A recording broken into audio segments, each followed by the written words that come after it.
We're going from Kaletsky Falling Block Double in my most recent video to some military rifles, and you probably, well, I'm sure most of you recognize them all.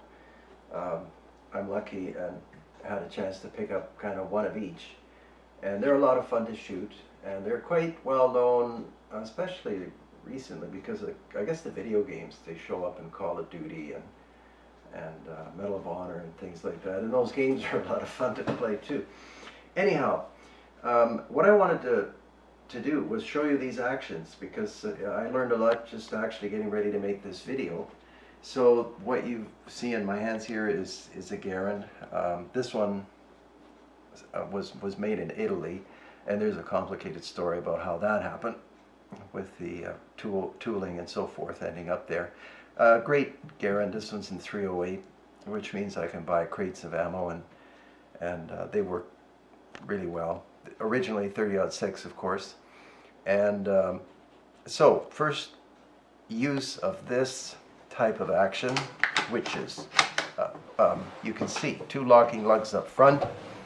The gas is tapped off down there, and then there's an operating rod, and of course the spring is being compressed, and the dynamics of the semi-auto are well known. The Garand always puzzled me because of this. Not that we don't love the ping that you get when this thing's empty and is ejected from the rifle, but to this day when I'm at the range, I'm always thinking, why didn't they just do what the M14 did? And I'm sure there's a good reason for it. Maybe people lost magazines in battle, or they thought they would. Anyway, whatever the reasoning was, this is the Garand to release the action. Of course, you have to depress this follower, and it slams shut. So that's that. That was the first one, John Garand design, and there are lots of books written on these. I think one of the best ones is Hatcher's Notebook, which I have around here. I think I'll make a video of books, actually, that I've read that talk about all these things. Anyhow, Garand, it's heavy, quite accurate most of the time, not that hard to take apart and clean, but in conjunction with the 45 semi-auto sidearm, that was what the GI, the average GI, was in the field with. So he went to battle with the Garand and his 45 Colt. And the military saw that maybe an awful lot of ammo was being used, and there weren't that many hits. I don't know, I'm just guessing. So what they did is they decided that somebody should design a carbine that could be used, that's very light, accurate, fires a pistol power cartridge, and this came out next. So I don't know the years exactly. I know this was designed, I think, by Winchester in something like 30 days. And you can see the heritage of the M1 carbine. I hope this thing doesn't fall down. Same kind of action, but they did the great thing, and you have a removable magazine. And I think these were extremely popular with the troops. And of all these guns, which I'm about to show you, that's my favorite. That pistol cartridge doesn't have much power. Consequently, it's very easy to hit with it. And I've shot all kinds of things. Never anything very big, but everything went down so long as I did my part. So there's the Garand, and you can see the relative size. That was actually the whole reason for the video. Then you can see M1 carbine. It's not that short an action. This is 30-06, and this is 30 M1 carbine. Aperture sights, gas operated, of course. Anyhow, then M1 carbine.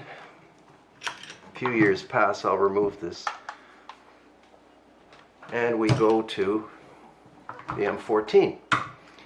And this is 308, 7.62 NATO. This, of course, this particular one is 308, but the original was 30-06. Power is very similar, as everybody knows. 308 a little weaker. It's a higher intensity round. Anyhow, they always have reasons for these things, and for adopting new cartridges, and they're usually quite good reasons. So anyhow, We'll set this one on its side, and you can see the M14 is shorter.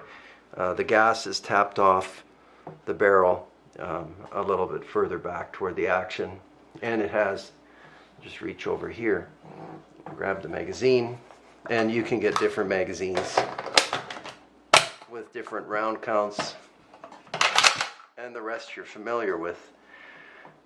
Excellent rifle. These are indestructible, and a lot of people say probably the best battle rifle. It's not quite as classic as the Garand with the block magazine, but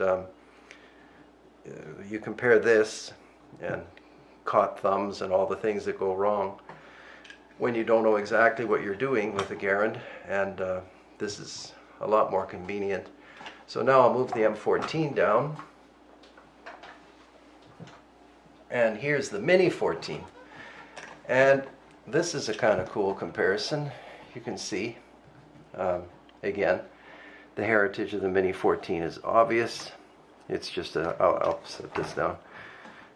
It's really very similar operation to the Garand, and it has a removable magazine, and I think I have to depress the follower. That's true.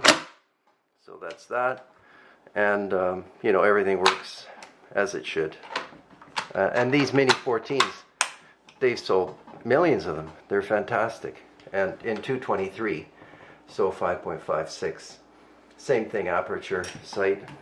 And I think what I'll do is, now you've got a good look at the Mini 14 and the Garand, so now you can have a look at the Mini 14 and the M1 Carbine. And it's kind of interesting, the M1 Carbine bolt, to me, is actually a lot longer than the Mini 14, even though the Mini 14 is in 223. What does that mean? I mean, not too much, but you know how it is with collectors or people who study things. You notice all kinds of details. It's quite a narrow action. It's a little bit wider. Again, I told you this is my favorite one, just because they handle just so easily, and it's quite unique among firearms. Takedown is very easy for all of them. I won't go into the details because you probably all know. And gee, very quickly we're reaching the end of the video, but why is this guy sitting here? So this is one of those Browning bars. It's actually reproduction made by Ohio Ordnance. I read about it in a magazine, maybe Guns and Ammo, I'm not sure. And I just had to go and buy one, so I did. And I mean, it's fantastic. I'll do a separate video on this one. But why is it on the table? Because this came out around the turn of the century, I forget, 1912, something like that. And it has a perfectly fine removable magazine. And after they made this, this thing is just a legendary firearm, and solved all of these issues with removable magazines. What did they do? They went and made the Garand with this block arrangement. So maybe one of you knows, or probably all of you know except for me, why they did that, when if you look at it, I don't think that would be that odd to go to. And I've seen experimental ones. I've seen experimental ones in a couple of museums in Europe. I don't know why in Europe, but anyway, with removable magazines, like the bar. Anyhow, I had lots of videos on these guns, but I thought I'd give you a chance to see them all together. And a great system that Garand came up with, and then was adapted to, to different mechanisms in a way, mainly magazine mechanisms, but there are other differences as well. So kind of an odd thing to focus on, but it's always neat comparing things. And thanks for watching.